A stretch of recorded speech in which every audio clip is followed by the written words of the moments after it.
I'm very excited to be here at CattleCon in San Antonio, Texas, with Dr. Shelby Roberts. She is the ruminant technical support for us here in the region. And not only does Dr. Roberts have a wealth of information, but she grew up on a farm herself. So a lot of practical information to share with our listeners today. So Dr. Roberts, thank you so much for coming on and talking with me. And I have a couple of really good questions for you that we've been getting from the field. And oftentimes, we talk about cow-calf management, but a good bull actually offers opportunity not only for genetic progress, but can have a direct impact on overall reproductive efficiency and thus profitability of the herd, right? But however, oftentimes we're so focused on managing the females that we're not paying attention to our bulls. And what is some of the things in your perspective that we can actually do to manage our bulls for optimum performance? Yes, well, thank you for having me, Laurentia. I'm really excited to get to talk about bull management because I do think it is something in the industry that we sometimes forget to take care of the bulls, right? So like you said, we focus on making sure that our cows get pregnant, but the bull is a very important part of that equation as well, right? Like you have to have a bull in order to get that cow pregnant. And if that bull can't walk and find her, we need to make sure that we are providing those animals the best opportunity to perform well. And again, there are easy way to help improve your efficiency of your herd is by investing some time and management into your bulls. So one of the first things that I would talk about is make sure that you get a breeding soundness exam on your bulls because that is important. If they are not sound to breed, then you're wasting time. Even if they can cover the cows, they're still not going to be effective and you're going to have a low reproductive efficiency because the bulls weren't able to actually contribute to the genetics. And then I would say you would also need to make sure that you are thinking about nutrition. Nutrition is going to be a big part of making sure that those animals are, one, ready to go out into pasture. They need to have a good body condition score. If they are too skinny, they're not going to be able to get around. If they're too fat as well, they're going to be too lazy. If they have too much cover, they're going to be not want to go out and actually find the cows. They'll just be happy lazing around at the water trough or something like that. That's some really good points because I think we tend to focus on overall body condition score for our cows, but obviously it's equally important to our bulls.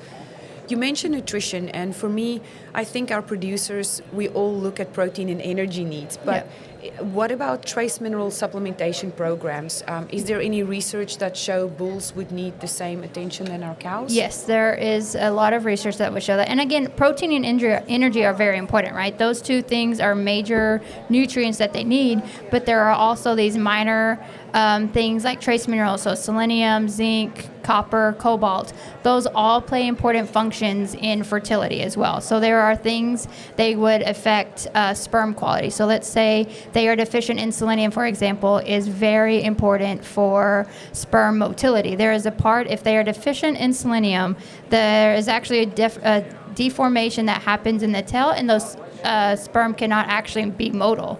So that is very important. You want to make sure that you're feeding them a complete trace mineral because if they aren't fit for, if their sperm isn't of good quality, then you're going to have no effect. And I would say that you need to make sure you are supplementing mineral at least 2 months before you put those bulls out with the cows because it takes 2 full months for spermatogenesis, so for the sperm to form. And so you want to make sure that by 2 months, if they're out on with mineral, then by then they should have some healthy functional sperm as well. That's actually a really good practical tip, I think, because oftentimes we start thinking about their nutrition the day we're turning them out. But as you mentioned, trace minerals is very important for sperm quality. What about the form of trace minerals? Is there any work showing that different forms of trace minerals might have a different impact? Yes, there is a lot of research on the form of mineral as well. So typically organic minerals have been shown to have more bioavailability. So a mineral like bioplexes and cell plexes are more available than inorganic forms. And that's really important because those animals when you're feeding it to them, they have to be able to incorporate it into their body, right? And so if they can't actually uptake that mineral, it is of no value, and it actually just ends up in the manure back on top of the pasture. And so you want to make sure that if you're feeding these, like you're paying for the mineral, you want to make sure that it is something that animal can actually utilize. And we were talking about selenium. Selenium is one of the most important minerals, I think, in fertility, and not only your bulls, but also your cows as well. And so if you're feeding an organic selenium yeast like Celplex, that is more bioavailable. It also has a safety. You can't get a toxicity as you could with an inorganic trace mineral selenium. And so I just think it's important that when you're looking at form, you are making sure that you are providing those animals organics, because they are more similar to the type that we would see in nature, and so that is going to be beneficial to your herd.